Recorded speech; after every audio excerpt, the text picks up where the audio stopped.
It's Kevin with Gone Rogue Games. Another day here at the store. Got a lot to unpackage, so I thought I would just talk shop and show you what everyone's been ordering and discuss one of our good old friend Rudy's latest video. And we actually think he is absolutely correct right now what's going to happen in the Q4. I would even say in Q1 of the next year, and probably going into tax season and into the summer with the state of the Pokemon market and to a point the other markets as well. So Pokemon has absolutely lost its mind again. I do not understand the Pokemon market. I think that it is the most nonsensical market out there. I've always said that I'm a huge fan of Magic the Gathering as far as being able to sink your money into it because it has utility, whereas Pokemon really doesn't. The utility in Pokemon is not something that people do purchase it, but in the scope of how much of the market is collectible versus competitive or just player-based, I would still say that Pokemon is like 95% people just collect the cards. And that's a very, very huge warning sign compared to Magic the Gathering, because when all is said is done with Magic the Gathering, you can still play the cards. You can still collect the cards. Tony Community College made a video recently about how he was discussing the Las Vegas Con package and how people criticized him that he was valuing Ponder at $3 when it was pre-selling for $40, the collectible Ponder you get out of the bundle, and that should have been taken into account. And he is absolutely correct with Magic. The Magic has lost its collectability. There are a few cards here and there, of course, the One Ring Serialist cards for now, but Magic has made the mistake of trying to make too many versions of cards and not really respecting that their player base is mostly utility based. It's not collectible based. There is a segment, there's a huge portion of the Magic genre or the demographic that is collectors and collectors focused, but the vast majority of people that buy Magic cards are player and utility based first and then collectible second. And that's the exact opposite with Pokemon. Now, again, that's why I am a huge advocate for Magic the Gathering, for looking at products that have utility or cards that have utility. And Pokemon, though, like I said, is just such a nonsensical market. I can't understand what makes a card valuable. I remember looking at, is it Darkness Ablaze that has a Charizard in it, and the pull rate for quote-unquote pull rate that Pokemon players are obsessed with, or collectors are obsessed with, is relatively the same, and it's the exact same version of a card in Darkness Ablaze. They reprinted it in Shining Fates, or it was a set Champion's Path, I think. One of the sets after. And the pull rates are very similar. But one version of the card, so it's not the rarity. If for some reason one version of the card became collectible and the other one didn't. And it's such a nonsensical market of why people are chasing something out of Evolving Skies versus chasing something out of Chilling Reign, for example. Even though, as I said, pull rates are very similar. Of course, there are iconic cards like Charizard, where, how many Charizards can they print by the time that people just get tired of collecting Charizards? So I think it's Pokemon still, to me, seems to be more in the realm of baseball cards, Beanie Babies, things like that is very scary in the long term with the amount they've printed into the last hype. And now we're going into a 2024, 2025 hype that is going to bring in the dumb money. And I think that's what I'm going to title this video, is Rudy's right. The Pokemon market now being incredibly hot, with Evolving Skies almost up to $16 a pack, with Twilight Masquerade, which is a brand new set that has already approached $175 for a booster box, and you can't even get it anymore. But the market is still nonsensical. So booster boxes are doing well. This is what I don't understand about Pokemon. So Pokemon players are obsessed with booster boxes because booster boxes have a guarantee. What is it, a triple rare? Or one of the slots where there's a guarantee per box that you get one of the ultra rares. You get one of the could be collectible, could be a dollar card. But the secondary products, like these, are absolutely ignored until the booster boxes go up exponentially. And so per pack, if you actually want to open up cards, it is a better route to go this route, to break down these products and open up packs. But Pokemon players are so, not superficial, superstitious about these products. So on average, you will get, per 36 packs, the same amount of chase cards that you'll get per booster box, but that guarantee pushes the booster box above the, oftentimes the booster boxes are by far the worst thing to open per pack for its value. So if you're looking for chasing cards, and it's just so crazy to me that they're collectors and they're gamblers at heart. That's why Pokemon product. The EV, this is another thing that just drives me insane about Pokemon. You never make your money back on this stuff until it goes, you know, through the roof. But when the sets release, and even at like $200 or not $200, sorry, even clear down to $100 a booster box, like right now Twilight Masquerade, or basically any set that has a decent set value, you still do not get your expected value from a booster box. Some of these packs are so dismal that they're under $1 of expected value if you were going to, you know, do the math of being able to you know, pull particular cards that are worth money. Yet Pokemon players continue to just, instead of just buying the single card, it is such more of a rush to open up the packs. And it's just such a crazy difference, striking difference between Pokemon and Magic. And it almost seems like they're reversed when the Pokemon like loves to print these EX boxes, and they always like to do the battle decks. They like to print the tournament packs and all these things that have these cards that are actually seeing competitive play. And no one cares about them because no one plays competitive. And when I say no one, again, I'm being facetious here. I'm just saying, on average, comparatively speaking to the people that are just opening packs, it is a minuscule amount of people that actually play the game. And Pokemon prints into that. They print into the competitive scene. Whereas Magic, like, salivates over the gambling addiction that Pokemon players have, and have for the last few years really tried to lean into that with trying to create all these ultra collectible cards, have a billion different versions of cards, reprint cards like crazy in different forms, and the market has pretty much rejected them. I was looking at Dominaria with, I have so many videos that are halfway edited. I need to find some time to sit down and actually edit them and get them out. But I was opening up some Dominaria collector's boosters because Dominaria United, I think, has actual positive EV right now. So if you're actually to open up collector's packs at the price that I can get them, and I think some are in here. Oh, I got one right here. Oh, anyway, here we go. So as I trip over my mess here, these Dominaria United packs you can get for 13 bucks, which brings them to like 160 bucks if you were to try to get like a collector's box out of just breaking these down. And so right now with some of the cards, especially the uncommons, and some of their cards like the, I'm trying to think of the enchantment that exiles everything to less, temporary lockdown, and shielded going back up. Now we have a set that actually has positive EV. If you're actually to crack these packs, you actually get more value out of them than what is it, the cost that you purchased them for. So if you were to do it over a number of times, so 100 times, you would, on average, you'd be making more than you spent. Whereas, Pokemon, exact opposite. So, anyway, what I was talking about this when I was looking at prices, I have the Hadi Jin, which is a competitive card, in the extended foil is actually, so I pulled it, I'm like, okay, this has got to be worth more than normal. And actually, it was the cheapest version of the card, was the extended foil, was the cheapest version. And so it just shows you the market has kind of rejected it, that most Magic players, their eyes go first when they go on TCG Player to buy stuff, to buy the normal copy for their decks. And then unless it's like an ultra iconic kind of collectible card for something a Modern or Pioneer or Commander, it's not going to have any sort of spread between the normal version and the ultra collectible version. And it's the exact opposite with Pokemon, where Charizard, the regular one, is just the single rare, or the what they call a double rare, is worth like a couple bucks. And the alternate art one that has the 1 out of 134 packs pull rate is in the hundreds. And it's just, again, it's just such a nonsensical market. It seems like the two companies are so swapped. But anyway, going back to Rudy, what I was talking about here is I believe that he is right with, we are going to enter in one of those periods again where the dumb money comes into Pokemon, where now people see, oh, wow, I could have bought boxes for 100 and within a couple months they're worth 175. Okay, let's go sink all of our money into Pokemon. And it's typically these people have no idea what they're doing. They have no idea the fee structures of trying to sell on eBay or TCG Player. They have no idea the kind of the pain that it is to sell online, what that operation even looks like. And it doesn't matter. These people, they salivate at these profit margins. They think, oh, I collect Pokemon cards, this will be fun.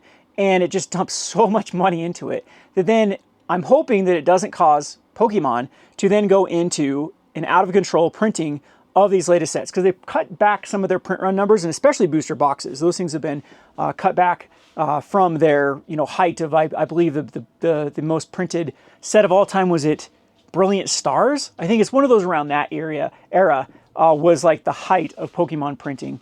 And, you know, now they've had to scale back because that market was actually got completely trashed for the past few years. And so that market was terrible. But that market was only able to happen because of the extreme FOMOing and the extreme dumb money that went into Pokemon during the 2020, COVID era, where everyone simultaneously was stuck at home and bored, and Pokemon was hitting that perfect time period where people were coming of age, where they actually had disposable income to then buy all those cards that they can never, could afford as a kid. Magic went through that too around 2014, I would say, is when it had its big boom with people coming of age and then like, oh, I'm going to splurge on Magic. And so what it did is it led to then the overprinting of Pokemon and the absolute crash of the market, and where people just lost their shirts on Pokemon. And so I unfortunately see the same scenario because humans are stupid, and people continue to do the same repetitive patterns. And it's going to lead, again, back to what I call the soulless basement sellers that think that they're going to quit their job and sell Pokemon cards online. It's not going to differentiate themselves from any of the other billions of people that do it. There's nothing special about their online name. They don't have a play space. They don't have a community that they're encouraging to play or to cultivate. And it's just going to oversaturate the market. And so that's my little warning with Pokemon. There's a lot of factors in Pokemon. Yes, it's a tried, tested, and true market. But, we've seen these type of markets in, baseball cards from the 60s on to 1980s were a pretty stable market too. And they thought it was too big to fail. They thought it was too, there's too many people that love baseball. It's America's game. It's a household thing to collect baseball cards. Every household does it. And we are too big to fail. And it led to just so many different brands that were creating cards. And I'm trying to say that in the past, there are other areas, there are other markets that have gone through what I think Pokemon is experiencing. And if you don't have any sort of utility base, then it is very, very concerning of when are going to be people going to be sick, like I said, of collecting Charizard cards. So for right now, that so many people are so obsessed with grading. That's another thing, man. People will grade the stupidest things in Pokemon, like send in $5 cards and pay $17 to get it graded. It's just absolute insanity. Or this idea that Pokemon cards are going to go up. They don't. They don't. If you actually look back at sets, sealed product does, but a lot of Pokemon cards stay stagnant for a long time. I think it's a huge warning sign right now that some of the most expensive sets by set value are recent sets. So if you go back in the Sun and Moon era, if you go back into the X and Y era, and those sealed products are just worth absolutely insane amounts, the cards are not. And Pokemon, what used to make Pokemon set aside for Magic, is they typically didn't reprint. Well, that was thrown out the door with things like Celebrations and even like Champion's Path, I believe, has some reprints. So I don't know. I know Celebrations was the big set where they reprinted a bunch of cards that were $20, $30 from older sets and just tanked the value of them because and it was pointless too because they had zero utility. That's the whole thing with the argument with reprints in Magic the Gathering is that they have utility. So you basically need them, you need to reprint them, otherwise the ecosystem Magic the Gathering becomes unplayable because people can't get their hands on the cards. Some of these cards that they reprinted out of like Celebrations were strictly collectible. It made no sense. And now Celebrations is considered an absolutely trash product because it's not worth money. If you actually go to Limitless and look at the expected value of the Celebrations pack, you'll lose your shirt. It's like $1.15 is your expected value. You pay $8 per pack, you're not going to get anything. And a lot of those cards, it's because of the subsequent reprint of them, where they used to be extremely rare and old, became now incredibly accessible. So there are a lot of warning factors for Pokemon.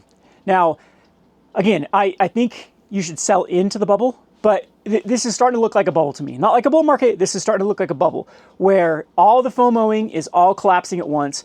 I talked about this in another video I need to publish. There have been, like economists predicted this, there are going to be big chunks of money that enter into the market and then get recaptured through taxation, and then the government spends again and then get entered back in the market. And it's going to take years for us to get this kind of plateau even where the money supply is not in these big like bulges.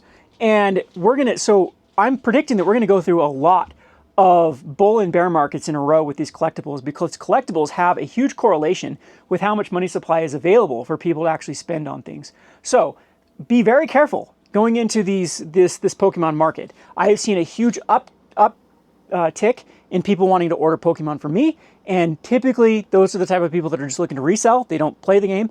And when everyone's doing it, that's something when you should probably steer away from it. So I'm glad that Pokemon is hot, but numbers are actually down for Pokemon. I believe it capped at the 4th Scarlet and Violet set as far as attendance concerned for pre-releases and competitive formats. So again, like I said, 95 to 5% players versus collectors doesn't really matter. Pokemon is hot when there's a collector market, but I'm still going to stress and stress and stress about this with Pokemon. It is only good until people, you know, the player base values the collectability of the game. As soon as that tide turns, as soon as the overall feel of the market and if there's a shiny new thing that people get into, this market can turn so quickly. And that's why, you know, Pokemon has better returns than Magic historically. I would still sink my time, energy, and money into a game that I think has a lot more staying power, has a lot more legs, has a lot more, you know, everything going to it. But of course, Pokemon, you ride the waves, because Pokemon is almost as bad as Yu-Gi-Oh! As far as markets that I've seen that have actually tanked, and markets that have been just absolutely insane where every product's sold. And so that's the strategy. I would start selling Pokemon. I'm going to start unloading Pokemon. I think it's about 1 month or 2 months before we really start to see a lot of the older supply from the Sword and Shield era and even early Scarlet and Violet start to dry up, and then prices will go out of control. Like right now, I'm sinking some money into Paradox and Scarlet and Violet 1, because those are the 2 boxes you can still get at under $100. All the rest of them are gone, and possibly some of the bundles too. And things like Sleeve Boosters actually do quite well long term. You know, people are still, the thing about Pokemon that doesn't set it aside from Magic though too is, like I said, Pokemon players have a gambling addiction, and they don't mind. I think the average person does not mind sinking money into losses. Whereas Magic players are a little more like, the cards stay in the ecosystem. They don't get thrown in the trash. They don't get in these hobbies where people get into it for a month and then leave for, you know, 5 years. So I think Pokemon has that going for it, that a lot of its actual like supply ends up just kind of disappearing from the market because it's in hands of kids that just destroy the cards, people that forget about them, things that get moved, and Pokemon collections get thrown away. Whereas Magic players, I think, are a lot more focused on their collection, a lot more deliberate on their purchases and whatnot. So anyway, that's kind of where I stand with it. I was going to show you what people have been buying. Maybe I'll do it for another video. But basically, there's one more sale. I think this is going to be the last sale for Magic the Gathering for a while. The era of 2020 overprinting products is almost like gone. A lot of this stuff right here, what patrons have been ordering, just for some reference here, a lot of this is going to be Dominator United Jumpstart. So Dominator United Jumpstart has a positive EV again if you open it up. You can get uncommons out of the Jumpstarts that are actually worth like $4 buy list. There are a lot of chances to get Shieldred. You actually can get Shieldred. I don't think you can get Liliana, but you can get Shieldred out of the Jumpstart. And it's just a kind of a duh product if you want to do some, you know, elbow grease and break it down. I believe the cost is $35 per box, and these were supposed to go for like a lot. I think the distributor price was supposed to be like $65, if I remember correctly, for Jumpstart. And so you're supposed to get like $100 for a Jumpstart, or even more than that, I believe, is what packs were supposed to go for a premium. And then, of course, Jumpstart ended up being such a terrible product. So, again, a lot of Pokemon orders too. Again, right now though, going back to Pokemon, definitely buy right now. If you're looking to get into Pokemon, right now is the time to start eating up some of that older Scarlet and Violet era product. There isn't a lot of Sword and Shield left on the market. There's things like Silver Tempest, that's about it that's left. Maybe Silver Tempest was the most printed set of all time. Yeah, that actually sounds more familiar. But anyway, yeah, right now I think is the last little window to actually take advantage of these low costs, and then we're going to go into an insane market. And like Rudy says, I also don't prefer it, because I actually like the ability to buy things. I don't like to have to compete with dumb money where everyone, their dog, is just like signing up to be, you know, Southern Hobby's distributor, because they don't give a crap who signs up with them. Like GTS and Southern Hobby let anyone and their dog that just get a business license and start buying from them. And so it's like it's hard to keep it out of the hands of the people that are just going to flip it online. So yeah, I think that's what's going to happen. I think that the distributors are going to be absolutely evaporated of Pokemon and everything too. There at the start of the pandemic, when Pokemon got scarce, even things like the old crappy EX battle boxes where they don't contain packs were purchased. It was anything that said Pokemon on it was purchased. So there's a lot of that era product that's still available from Scarlet Violet and Sword and Shield. But anyway, yeah, I'll get to opening this up for maybe another video sometime, but I've rambled enough about this. Just be careful out there. Remember, emotions, sleep on them. Like, markets are not sensical. If you really want to go read Daniel Kahneman. Daniel Kahneman is one of my favorite philosophers, economists, psychologists, and he, I believe he won the equivalent of the Nobel Peace Prize for economics. What's anyway, for his theory on, how markets move nonsensically. They don't follow empirical data, they follow emotion. And I think we're in a very emotional market right now where people are FOMOing, where again, we have a little more money supply than we've had before. Yes, all prices of a lot of things like rent and utilities and stuff is up, but also wages are up. And so it leads to more disposable income for, people in that demographic when they're making a lot more. And a lot of times their purchases aren't that, savvy to begin with, where too much money that should be going to rent gets, purchased into Pokemon cards.